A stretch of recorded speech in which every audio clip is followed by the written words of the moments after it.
We've been called the next great city in Texas. A city of builders, innovators, doers, launching toward the future. A city where the students of today will be the leaders of tomorrow. A city where hard work is part of our DNA. A city of people who enjoy life and the sweetness of each day. A community where people make the difference and everyone can prosper. Welcome to Waco.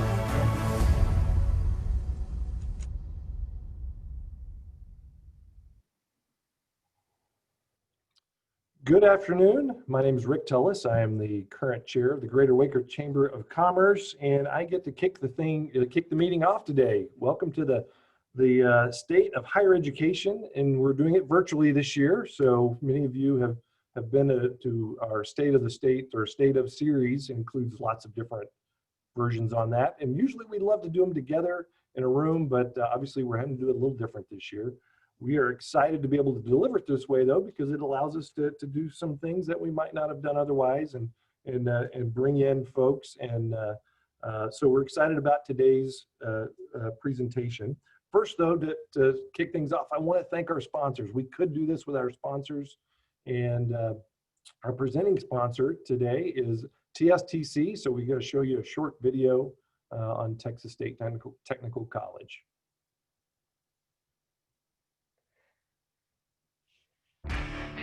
We didn't expect to be where we are today, but Texans are tough, and it's time to move and recover. At TSTC, we will help rebuild Texas, one skilled technician at a time. TSTC has the assistance to help you today to get where you need to be tomorrow, so that together we are stronger than ever.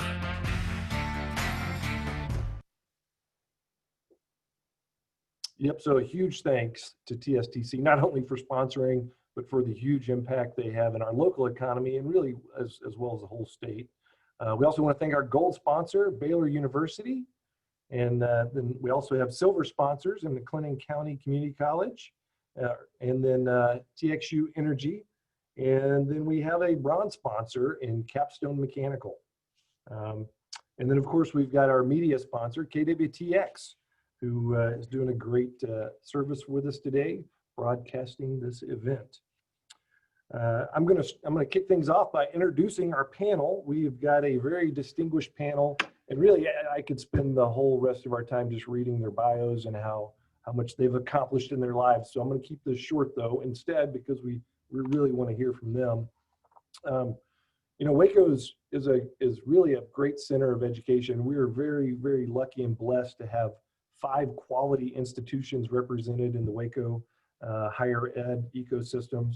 Of course, Baylor University, TSTC, McLennan Community College, but then also through the University Center at MCC, we also have Texas Tech and Tarleton University represented in our community, and we're very thankful for that. And we are honored here today to have 3 of our leaders of those institutions, MCC, Baylor, and TSTC, as well as Dr. Harrison Keller, Commissioner of Higher Education for the state of Texas, with us on the panel today. So I'll get him introduced, and then Matt Metters, who is the CEO of the Chamber, he will lead off in a Q&A.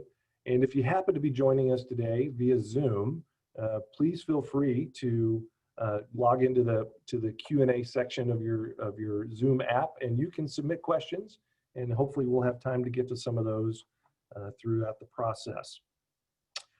Okay, so let's kick this off. I'm going to go in alphabetical order. I'm going to start off with Dr. Harrison Keller. Like I said, he's the Commissioner of Higher Ed for the state of Texas. He started that role in October of 2019. He's a 6th-generation Texan with more than 2 decades of experience in education and policy, digital learning, senior university management. He builds effective coalitions with school districts and community college, university systems, and policymakers. He came to the Higher Ed Coordinating Board from UT Austin, where he was the Deputy of the President of Strategy and Policy, as well as having served as Vice Provost for Higher Education Policy and Research. You know, what's not on this of his list of accomplishments there. He's also a proud graduate of Plainview High School, as well as I am myself. So in a rare show of force, we have a couple of Plainview High School grads on the program today. Next, we have Dr. Linda Livingstone, president of Baylor University. She previously served as Dean and Professor of Management at the George Washington University School of Business and at Pepperdine's University School of Business and Management. She's extensively published, and Dr. Livingstone is a scholar in organizational behavior, leadership, creativity, and university accreditation.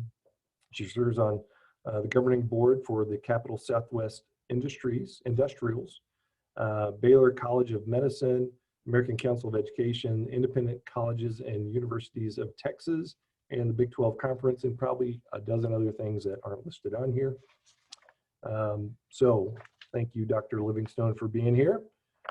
Next, Dr. McCowan. Dr. Johnette McCowan has been president of McLennan Community College since 2009, but she began her tenure there back in 1989, so she has served our community for several years. Dr. McCowan's many accomplishments at MCC, including providing leadership in all types of areas, definitely a commitment to student scholarship, student support systems. She's been a champion for first generation and underrepresented students in our community, and definitely expanding the role. She has a great presidential scholars program and many other McLennan County or McLennan Community College honors programs that she administers. So very thankful for her and what she does in our community. She serves in many different ways, not only with the college, but also on several state and local boards and national boards, including locally, Ascension Providence, Ascension Seton Board, to the Family Health Center Board, KWBU, Public Radio Station Board, and we serve together at the Waco Business League as well. Finally, I want to introduce Mike Reeser. And Mike is Chancellor and CEO of Texas State Technical College, where he has served since 2010. Mike leads the statewide two-year technical college system. They have over 10 campuses across the state. And under Mike's leadership, he has, well, let me make sure I'm reading this right. Under his leadership, he has been with the system since 2004, serving for 6 years as president of TSTC West Texas before stepping into his current role. He's also served in various roles at TSTC, including Chief Financial Officer and Vice President for Dean and Instruction on the West Texas campus. Prior to joining TSTC, Mr. Reeser was the president of Compass Bank in Waco, and he served there for in that industry in various roles for 15 years before coming to TSTC. So, wow, with all that, Matt, are you ready to go? You got this, you got a bunch of really good questions. I want to see you make them squirm. I want to see questions be so challenging that there's just beads of sweats rolling down their face. All right. We'll do our best, Rick. Rick, thank you so much for those introductions. And good afternoon, everybody, and good afternoon to our panelists. We have a great group of panelists joining us today, and we sure appreciate all of you for taking time to be with us. As Rick said, we have some really, really good questions lined up as well. Hopefully they won't make you sweat. They will make you very comfortable, and you'll be able to eloquently address them, and I know you will. What we thought we would do this afternoon is start off with Dr. Keller and have Dr. Keller provide some opening remarks, share some information with us, some thoughts, and then we'll move into a series of questions. So Dr. Keller, the floor is yours. All right, thank you, and good afternoon. I'm Harrison Keller. I appreciate the opportunity to be with you all today. Thanks for the introduction, Matt and Rick. And thanks for the opportunity to share just a few opening remarks to help frame our conversation. So, of course, the COVID-19 pandemic's caused significant disruption to our institutions of higher education, our students, and to the Texas workforce. Our students and institutions continue to face significant challenges and uncertainty. And this has been most significant disruption to the operations of our colleges and universities since the end of the Second World War. But in the face of these unprecedented challenges, our Texas institutions of higher education continue to rise to the occasion. And especially with these outstanding higher education leaders on the panel with me, I'd like to take the opportunity to commend them on their efforts to keep their students, their faculty, and their staff safe. I think the changes that they've made on their campus have been effective. That's included putting their large classes online, staggering their class schedules, of course, sanitizing in their campuses, emphasizing hygiene, masks, social distancing. And of course, right now, they're all working on plans for students to head home for Thanksgiving and continue to refine their plans for the rest of the semester and for next year. So since the beginning of this crisis, our role at the Texas Higher Education Coordinating Board has primarily been to act as a resource, a partner, and an advocate for our institution. So in particular, we collect and we disseminate information to help institutions navigate the disruptions caused by COVID-19. We've been working closely with the governor, the legislative leadership, and other state agencies to provide regulatory flexibility to help institutions adapt. And we continue to support our higher ed institutions to help make sure that they can ensure continuity of instruction and operations for their students. One of the most significant actions we've been able to take as a state in the last couple of months has been related to $175 million of CARES Act funding that was entrusted to higher education by Governor Abbott and our legislative leadership through the Governor's Emergency Education Relief Fund. The biggest portion of those funds, about $150 million, has been allocated through our agency to institutions to help maintain our major state financial aid programs, to provide additional emergency aid to students, and also to help people reskill and upskill. So if I may, I'd like to just underline one final point while I have the floor, and that's that I spend a lot of time talking with my counterparts across the country and with higher education leaders and policymakers across Texas. And I think this funding that's already been committed to Texas higher education and the kinds of policy conversations we're having right now in Texas reflect a powerful commitment that you're honestly just not seeing everywhere else. I think our state leadership recognizes that higher education is going to have a special role and responsibility to play in driving economic recovery. It's one of the most important ways that we're going to get through this and emerge with a stronger and more resilient workforce for the future. So again, I want to say thank you for the discussion today and to our institutions. And at the coordinating board, we look forward to working in partnership with you all as we continue to work towards a better and stronger Texas future.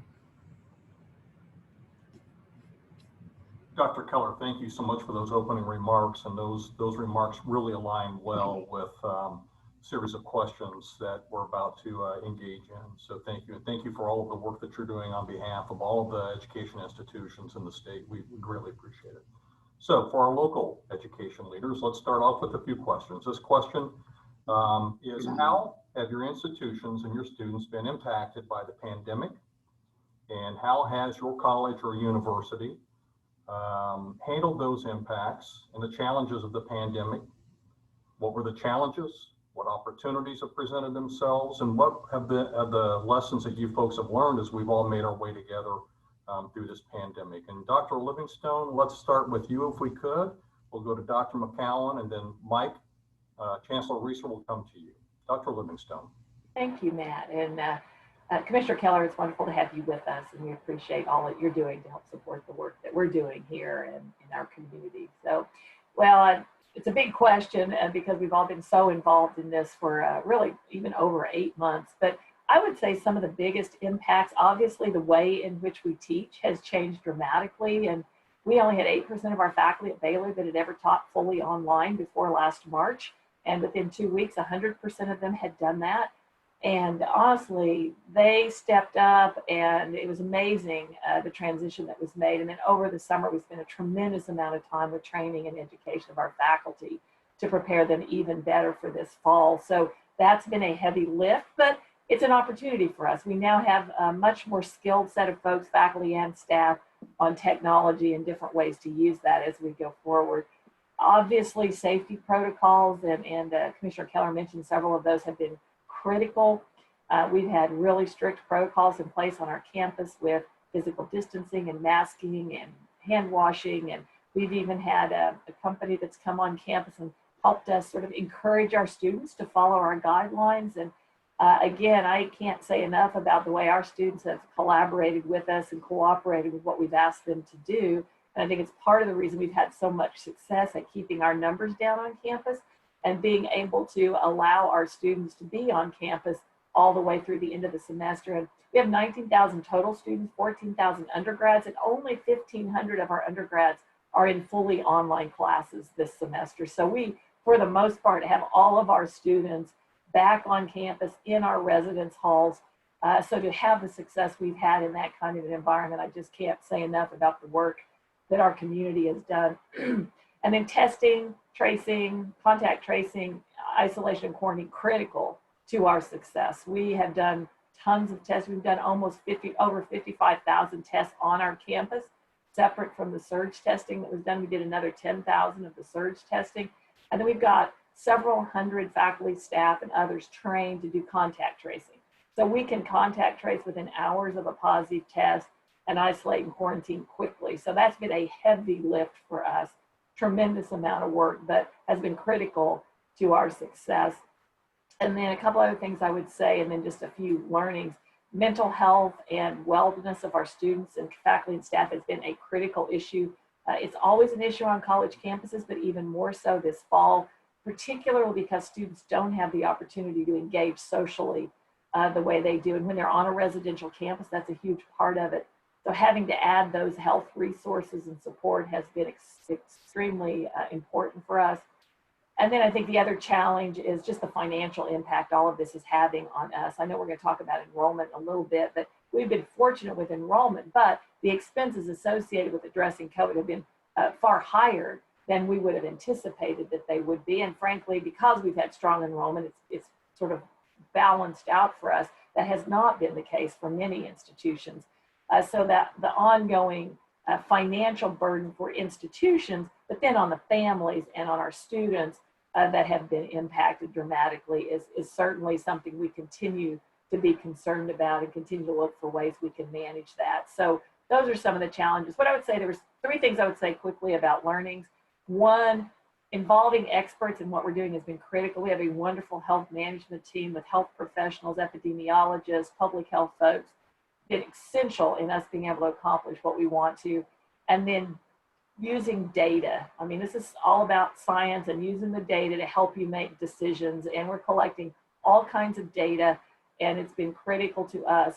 And then we've had to adapt and change quickly. You have to learn and change faster than we probably ever thought we could in higher education, but it has been critical to success. And then communication. We've communicated more and more regularly with even a broader constituency, particularly parents. And it's been extremely important to the success we've had, to the buy-in we've gotten, and to everyone doing the things that we've needed them to do. So there's a lot there, and I know others have had other experiences as well, but that's what I would say for that, Matt. Linda, thank you. Dr. McLennan. Well, I could say ditto for many of those things. We are not a residential campus, so some of the challenges that the universities experienced, we didn't. One interesting thing is we thought initially that many people would not go to the residential campuses and there would be more local people who would stay and go to school with us, but that didn't happen. And I heard that from Dr. Burtz on a White House interview, that that's what they were seeing. So and because of that, we're about 10% down in enrollment. We are doing more blended and online. Last fall, we only had 22.5% who were totally online. This year, it was 44.6. Students still want the face-to-face, and we had 40% of our students who were in blended, and they would come to campus maybe once a week or something like that, and only 3% who were totally face-to-face, and many of those were the skill areas. We learned that we could do much better in telecommuting. I've never been a big fan of that in the past, and we learned how to do that. We also introduced the safety protocols. We were pretty fortunate in that we hired Frank Patterson from the county and city, so we were very focused. on safety protocols from the very beginning. And in our classes that are face-to-face, the students are spread out. We do a lot of Zoom, some synchronous, some asynchronous. So the students are faring really pretty well and are enjoying some of the control they have. We've had to learn how to do things like music productions and theater in online formats. There's been more of a focus on centering our decisions on student needs. So we want to make sure, we've always had that focus, but we want to make sure that students are cared for. In the early days when we all shut down, we had a lesson that we learned that some students without the technology, they really had to have it. They were doing English papers on their phones and those kind of things. And so we've learned that if we should have to close down again, that we would have to leave a lab open, that we just can't totally do that. We've gotten very good at advising and at counseling and those kind of things. We have the same kind of mental health challenges with our students and faculty. Our employees and our students want to feel safe. And one of our students told me recently that she felt safe, and that's why she liked the blended classes, but there's so few people on campus that you don't see many people. I think the communication has been really critical, and I want to give my two colleagues a shout out because I was following what Dr. Livingstone was doing. And we've communicated many, many times, but I would see something that she posted and I thought, well, you know, I should have thought of that. So I have been stalking her online to see what she's doing, and that's been helpful. And as well from Mike Reeser, they were really on the forefront of safety protocols and labs and classrooms. And so we stole a copy of their plan and we took it and we updated it and we changed it. So that was really helpful. And I would say the last thing I would say that applies to all of us is a quote from a friend of mine who's the president of Northwest Florida State College, Devin Stevenson. And I thought, you know, that's what we're doing. He says that the environment has demanded that he become much more as a leader than he was taught or have ever experienced. And he's been required to use the gift of a prophet, the strategy of an engineer, the planning of an architect, and the compelling delivery of an inspirational and motivational speaker. So I think that kind of covers the gamut, and we're all dealing with many of the same things, focused on our students, focused on making sure that they get through.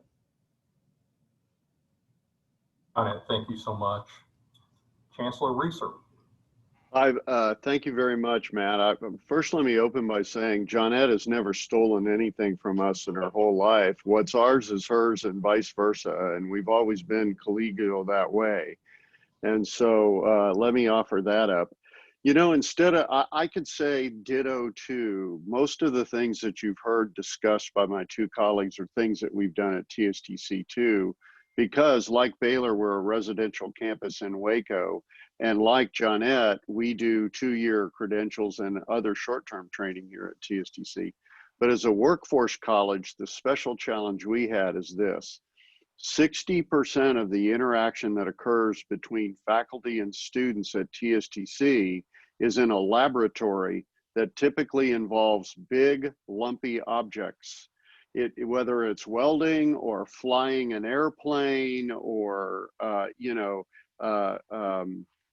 repairing a power transformer or soldering on a circuit board, that's the sorts of hands-on skills that kids students seek when they come to TSTC.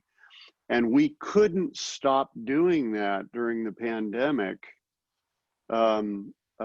because there was no way to get those actual manipulative skills, manual skills with your hands through a web browser.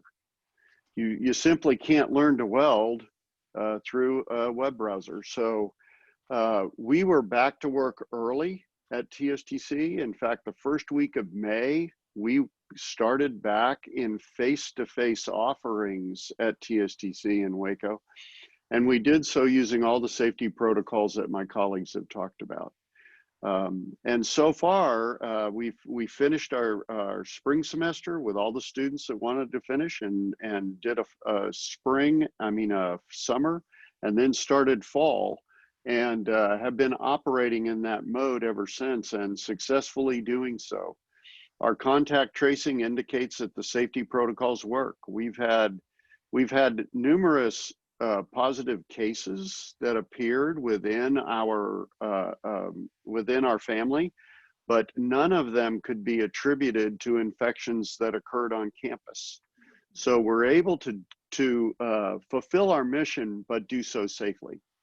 The biggest challenge has been the strain it puts on our facilities, because we have to spread out so broadly in a laboratory session that we've had to do a lot of shifting of space and time in order for the kids, the students, to get together with the objects they train on and do so in a safe manner. So that's been a unique challenge that we've had to deal with, but so far we've been successful. I will say too, TSTC has followed the 2-year trend. Nationally, headcount enrollment is down about 9% in the 2-year sector, and TSTC saw that kind of melt also in the fall semester of this year. Mike, thank you very much. So Commissioner, we're hearing the leaders of our local institutions talk a lot about impacts on their institutions, and they're talking about enrollment. So my question for you is, so we're looking now at the statewide landscape. Many colleges and universities were facing enrollment challenges pre-pandemic, and those have certainly been exacerbated by the pandemic. What are the trends in enrollment you're seeing across the state? And how can those institutions and these local institutions here in our backyard mitigate declining enrollment? So the kinds of trends we're seeing across the state are very much like what you're seeing in Waco. So there is a strong correlation between the trends of enrollment and the makeup of the student body at an institution. So at the research universities, enrollments have been pretty flat. But if you start looking at more regional universities or community colleges, the broad access institutions that are going to have to do the lion's share of the kind of reskilling and upskilling work that we know is going to be required, the enrollments right now tend to be down on the order of about 8 or 9% on average. And there's a lot of variance around that. So not everybody's down, and some institutions are down more than that. And if you look deeper into the data, there are some other issues that I'd want to call out, because the pandemic has had a disproportionate impact on some populations, and so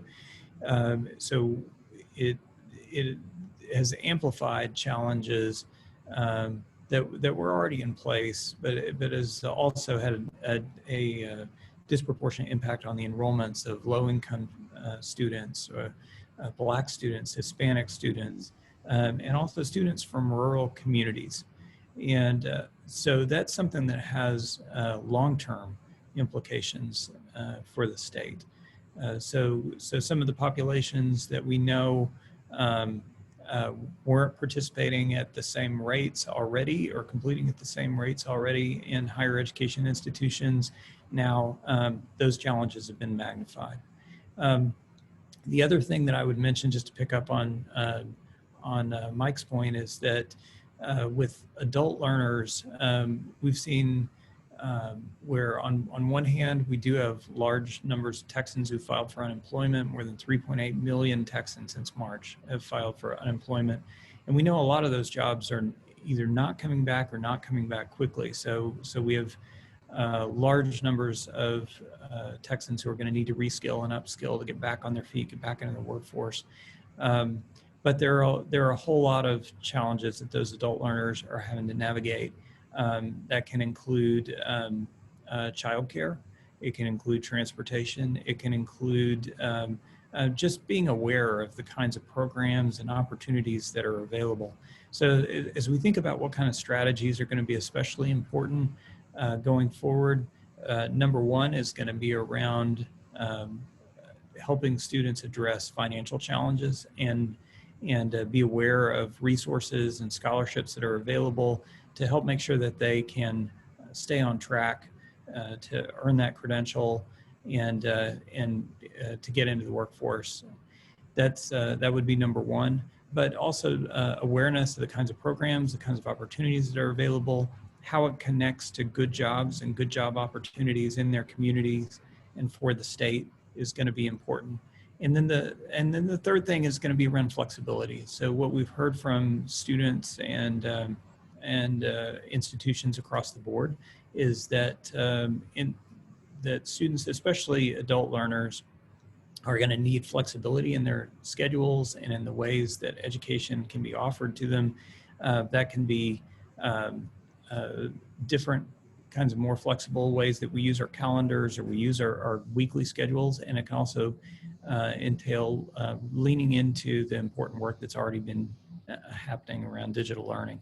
But those would be the three things that we are really going to need to stay on top of, is making sure that the financial resources are going to be there, that the advising and awareness is going to be there, and that we're not assuming traditional modes of delivery, that we're going to be flexible in making sure that higher education is delivered in a way that folks are going to be able to take advantage of.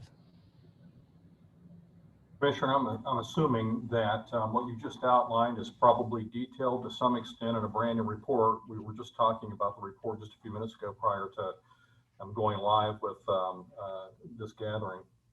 So the Tri-Agency Workforce Initiative, you want to take a minute or so and just share with us about the findings of the Tri-Agency Workforce Initiative and the fact that that report now is available?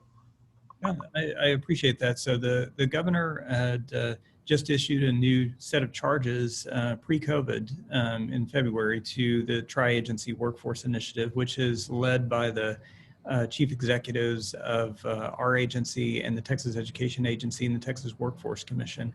And our agencies were charged to work closely together on issues related to making sure Texas is going to have the kind of educated workforce that we need for the future. Now, as COVID hit the state, a lot of these issues became even more urgent. And I want to say that I really appreciate the strong collaboration across our agencies as we've all been scrambling to navigate these issues. There are a couple of issues that our agency is taking point on that have already come up in these discussions. So we're leading a major effort to strengthen college and career advising from middle school students through high school students, current college students, into adult learners, working with support and partnership from TEA and the Texas Workforce Commission, and also in partnership with economic development organizations across the state. So we're going to be rolling out over the next several months new interactive advising resources and more supports for counselors and college and career advisors from middle school students through adult learners.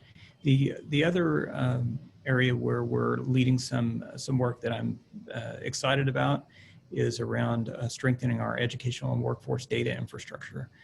So as Linda mentioned, you've got to know who's impacted, how you can use those resources efficiently and effectively. And so we're standing up a modern data infrastructure so we can provide more actionable intelligence, not only to state leaders, but to our institutions, so they can have much more timely and actionable intelligence about what's happening with their students, what's happening in the job markets in their local communities, and how well students are transitioning from the institutions into the Texas economy. Commissioner, thank you for that. Let's all collectively take a look at the upcoming Texas legislative session. Commissioner, prior to the pandemic, there was a lot of discussion that this was going to be the higher ed session. How has the pandemic changed what you're expecting or needing from the legislature for Texas higher ed? And then for the balance of the panelists, we're going to discuss the same question. Commissioner. So, of course, I think every session should be a higher ed session, and rightfully so. But we did have a lot of enthusiasm pre-pandemic, where we had a lot of discussions about how we might be able to make some stronger and strategic investments in higher education as as a counterpart to the historic work that had been done on public school finance in the last legislative session. So still, as we look to this session, I would say the number one issue is around finance. So historically, what happens in states, and we already see this happening in states around the country, is as state budgets get tight, then higher education has historically taken disproportionate cuts. And then states will pull back on their support for higher education because they're trying to maintain public health and public education. And there aren't a lot of other discretionary areas of the state budget. But unfortunately, what that means is that tuition goes up and then student debt goes up. And nobody's happy with that situation. In this current environment, given the kind of challenges that we're facing, I think that traditional playbook and what we see playing out in a number of other states, I think is a strategic error. That it would slow down the recovery of the Texas economy for us to have higher education absorb those kinds of disproportionate cuts at a time when, again, we have hundreds and hundreds of thousands of Texans who are going to need to reskill and upskill, get back on their feet, get back in the economy, and help drive the recovery of the Texas economy, make sure we're going to be competitive for the long term. So higher ed's going to be an important part of the solution for how we get through this. I think our Texas state leaders recognize that, and we see that reflected in early decisions that they've already made around strategic investment of CARES Act funds to help get behind our innovators in digital learning, to help provide additional targeted aid for students to help offset some of that impact due to COVID, where students need emergency aid. And then I'm especially excited about the investments that are being made around reskilling and upskilling. So my hope for the session is that we not take our foot off the gas pedal, and we get behind our higher ed institutions, behind our innovators, and make sure that we're going to be able to get through this as quickly as we can and emerge stronger on the other side. Commissioner, thank you. For the balance of our panelists, if you have kind of a wish list going into this legislative session. So we know that we're going to be financially challenged, potentially financially challenged. We know that we're still trying to respond to and recover from cuts that were made to student spending back in 2011. What would be your top one or two asks or wishes from the legislators this legislative session? Mike, let's start with you. Thank you, Matt. I can tell you we have two. The first revolves around our unique funding formula.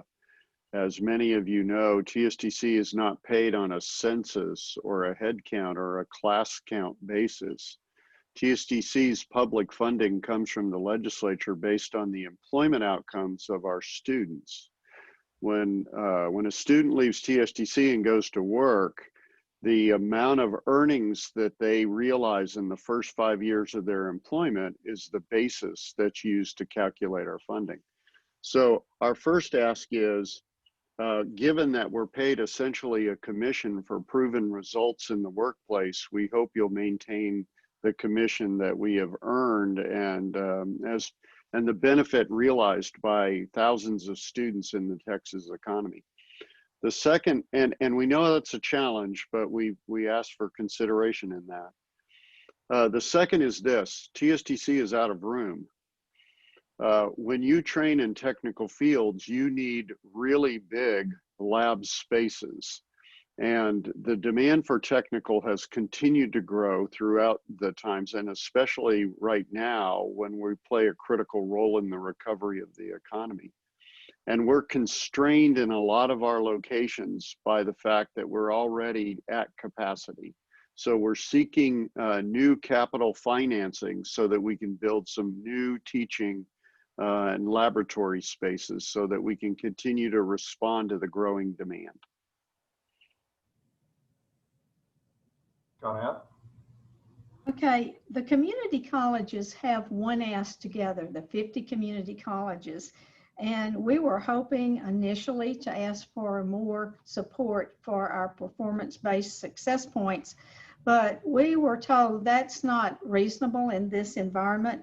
So the community colleges are going to ask for $1.8 billion for our 750,000 students, and we allocate that among the colleges. So we really have three pots of money, and our core operations, we're asking to take the same total amount we had and put more in core operations to help stabilize college operations in light of COVID. And then we're going to take more of the money that's based on our enrollment-based formula funding and put it in our performance-based funding. So that's kind of the main ask. And then we're going to ask for $50 million. This is from all of the colleges, which is $1 million each, for new workforce initiatives, because we realize we've got to make sure we have the resources to invest in that. So that's what we as the community colleges are asking as a unit.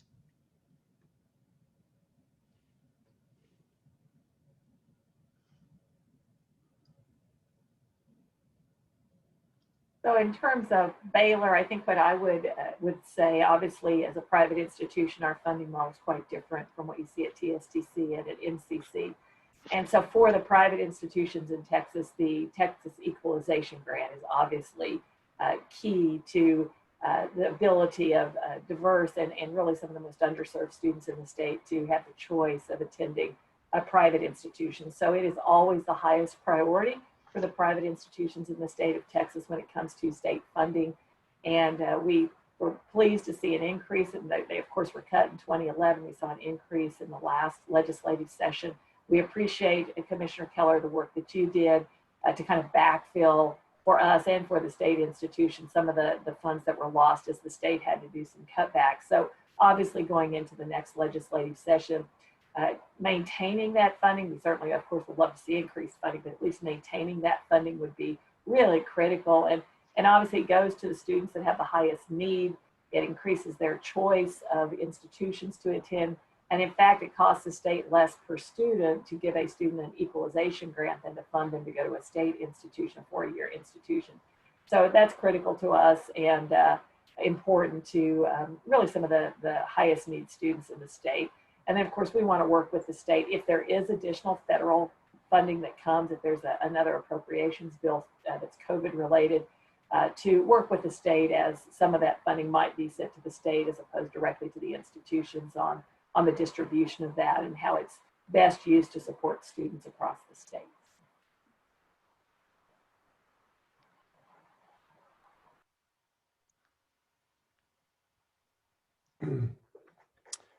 So we're having a quick technical issue we want to deal with real quick. Jessica, do you have the next question ready to go? You're going to jump in. Hey, for those of you, Jessica Addis, who runs the public policy part of the Greater Waco Chamber, is on with us now.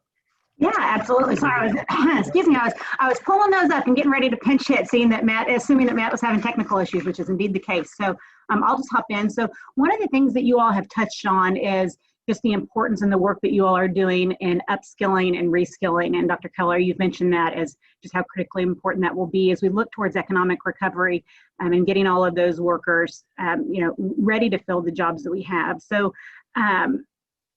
Commissioner Keller, we'll start with you. And can you just tell us, where do reskilling and upskilling fit into the state's higher education model? And then we'll turn especially to Chancellor Reeser and Dr. McCowan, if you guys can talk to us a little bit about your institution's role and work in reskilling and upskilling. Sure. So what we see coming out of and we saw some of this coming out of the Great Recession, is that in today's Texas economy, jobs increasingly follow skills. And so this disruption due to COVID has accelerated some of the changes that were already underway. And so that means that a lot of the jobs that folks have lost, particularly folks who don't have post-secondary credentials, those jobs may not be coming back, or they'd be coming back slowly. And we see a shift in the direction of higher skilled jobs, different kinds of job opportunities. And so it's going to be important for us, both for the short term and for the long term, to think about how we can serve many more Texans than we've typically thought about serving through our higher education institutions, so we can help people reskill, upskill, get back on their feet, get back into the economy, be able to take some of these good jobs that are available and going to be important for our future economy. That's fantastic, and we're so grateful that the state has that direction. We'll go, Dr. McLennan, will you share with us a little bit about what MCC is doing in that space? Well, we're part of a movement from all the community colleges for workforce and economic recovery, and we have a new initiative called TRUE that's based on reskilling and skilling. But on top of that, we locally have developed Express Pass courses with certificates. Some of them are through corporate training, and some of those are through courses, because we want to really get involved in helping students. We also have a new Highlander Restart program. So people who maybe won't be in the workforce right now because maybe they owed us some debt. So we want to get those back involved, and we want to give them wraparound services. One of the examples of a student who is benefiting already from coming back to the workforce is one of our young ladies who's on scholarship, and she worked at a low-paying health careers type of job for about 10 years, and she wanted to help get her, be an example for her daughter and to take care of her family. And so she's back with us now. She has scholarships through our foundation, and she's in her 3rd semester of nursing. So we want to help all of our students be successful, and that's just one example of what we're doing, but we want to be a partner in the workforce. We have some new logistics programs coming online with corporate, and also we have a very vibrant one in our business area. So that's where our work is in workforce, as well as training people to do other things. That's great. Thank you so much. It's good work. Chancellor Reeser, how about you guys at TSTC? It's a core thrust of what y'all do. Thank you, Jessica. You know, since our state funding is earned by placing graduates in great jobs, the relationship we hold with employers across the state is pretty close and deep. So when the pandemic broke out and unemployment reached unprecedented heights, we responded quickly by reaching out to the various employers who were still suffering a skills gap regardless of the unemployment in other sectors. And we asked, what is it that you need right now that an unemployed person from a different sector could learn in order to fulfill your workforce needs? And so starting with the end in mind, we began designing immediately and launched in August the first wave of short-term credentials that are skill-based and targeted at jobs that we know are going unfilled in the various regions of Texas. These are highly affordable, fast. In some cases, they're as brief as 7.5 weeks. And it essentially guarantees a job interview at the end. All of that's possible because, like the commissioner said, employers are focusing today on skills and not merely credentials. And they've become far more refined at being able to define the skills they need in order to fill the jobs that are most needed on their in their companies. Because they can articulate them more clearly, higher ed is in a position to be able to make focused training regimens as opposed to big omnibus kinds of answers. And when unemployment's high, that's the exact answer. That's why we've done it, and the community colleges are doing it too. That's fantastic. Well, you guys, I thank all of you for how responsive you have been in listening to business and industry and creating the credentials and the programs to meet those needs. I think we have Matt Metters back with us for the last question or two. So confirm and I'll say goodbye. Thank you. Thanks for pitch hitting, Rick. Thanks for pitch hitting. Sorry about that, a little bit of technical difficulties. So this question is for everybody. So we've had a lot of time talking about responding to the pandemic. Let's turn our attention now to what's next. What do you see as the challenges and opportunities for higher education post-COVID? Dr. Livingstone, let's talk with you. Let's start with you. Well, we've talked a lot about the challenges, like you said, but I do think there's tremendous opportunity that comes out of this. And one of the things we're criticized a lot for in education, and I think this happens in business and other areas as well, is that we're very siloed in the work that we do. And I believe, at least I know on our campus, and I've heard this from other university presidents, that having to respond to COVID and to be as adaptable and flexible as we have has really forced us to break down silos on our campuses. All of our task forces working on a variety of issues around COVID are interdisciplinary. The work we had to do to get our faculty up to speed and prepared to teach, very interdisciplinary. And so I think there's tremendous advantage in that as we go forward, that we have sort of been forced to do that, but we've also learned how to do it. And I think as we go forward, as we look at what the needs of society are, they're not going to be, these main problems in society aren't going to be solved in silos. They're going to be solved in interdisciplinary ways through interdisciplinary learning and teaching and research. So I think that's a tremendous benefit that we've gained from this. I also think just the more fully embedded use of technology throughout our institutions is going to be critical for us. We're not going to be a fully online institution, but we're going to know a lot more about how to use technology to enhance learning, to increase engagement, to connect people. And so how we continue to use technology to enrich the experiences on our campus, I think is really critical and going to be important.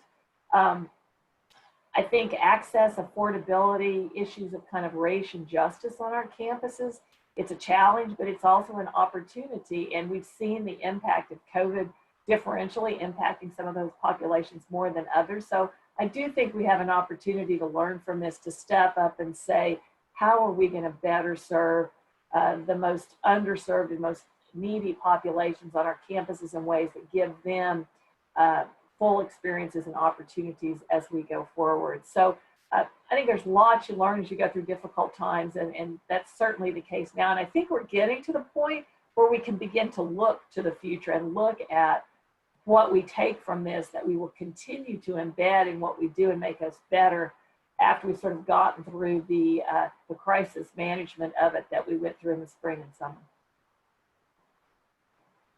Linda, thank you. Johnette, your thoughts? Well, we must do our part to help rebuild America.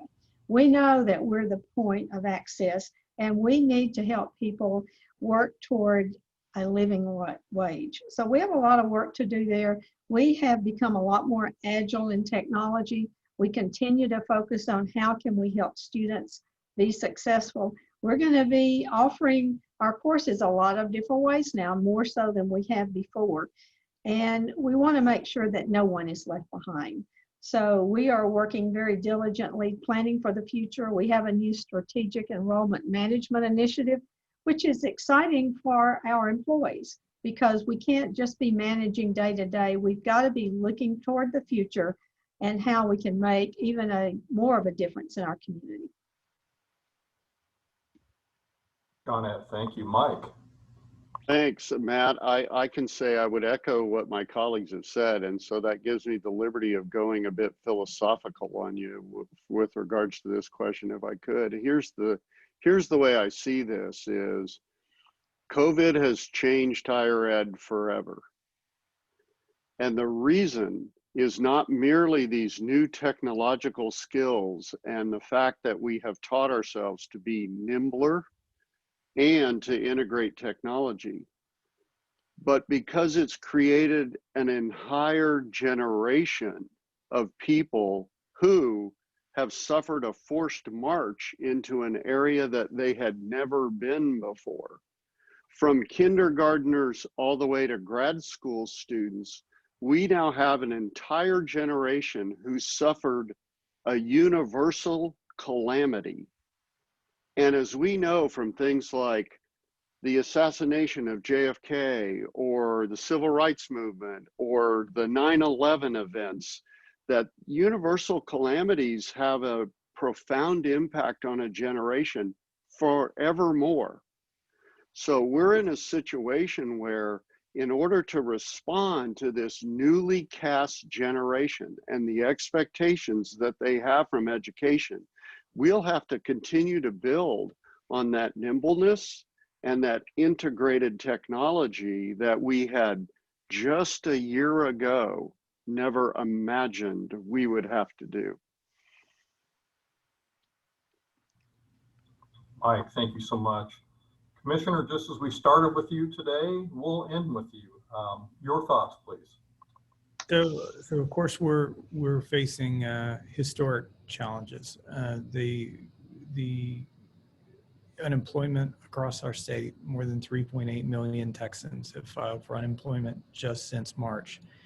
We have incredible challenges in the costs that our institutions and students and their families have faced.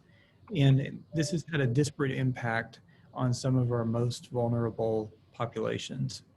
At the same time, I think there's a recognition that higher education is going to be an important part of the solution for how we're going to get through this and emerge stronger.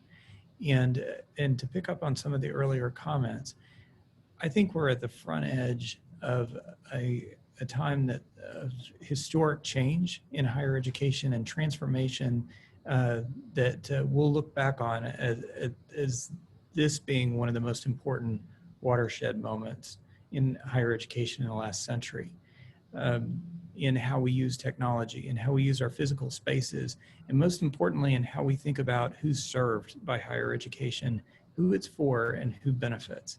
So that's most visible in the ways that we are using digital learning, but I think it goes deeper than that. So this is an important time to get behind our institutions, get behind our innovators, and also remove disincentives for the kinds of important collaborations that you already see across higher ed institutions in Waco and across the state, and our collaborations with employers as we think about the kinds of skills and credentials that are going to be important for individuals and our communities and our state into the future. Commissioner, thank you so much. Thank you for taking time to be with us today and to join this panel and to share your thoughts with us. We're grateful to you for taking that time. Linda and Mike and Johnette, we can't say enough nice things about you folks. Thank you so much for leading these institutions that are so important to us and to the state. Thank you so much for everything you do for our community. Thank you so much for everything you do for the chamber. You're great partners, and we sure appreciate you being with us today as well. So, Mr. Chairman, I'm going to put a bow on it. I'm going to wrap things up, if I may. Let me also sort of start or wrap things up from where we started. First and foremost, I want to thank our sponsors. As you all who are listening in today have heard me say time and time again, and will hear me say this forever, our sponsors are our lifeblood. You folks who invest and support your chamber, we can't say enough nice things about you, and it's a great honor to be able to serve you and do great things on behalf of you and to help grow our community. So special thanks to Texas State Technical College, to Baylor University, to McLennan Community College and TXU Energy, and to Capstone Mechanical. We're very, very grateful to you folks, and also to our media partner, KWTX News 10. Thank you so much for partnering with us to be able to take these programs out very, very broadly so many, many people can hear these important conversations. Be sure to mark your calendars for December the 10th for our State of the City and County. We're excited to welcome County Judge Scott Felton, and of course we have a brand new mayor. Waco has a brand new mayor, Dylan Meek. So just like this event, chamber members can pre-register. All are welcome to watch via live stream as well. You can visit kwtx.com and you can visit wacochamber.com. So in closing, let me just take one last minute to express my warmest thanks to the chamber's leadership team and our professional team. It has been a challenging year, and we have been led by tremendous leadership. Rick, we appreciate our executive committee, board, professional team. You folks are simply the best. All of you folks out there, thank you so much for being with us today. And we're going to leave with an awesome, awesome video of your chamber. Have a great afternoon, folks.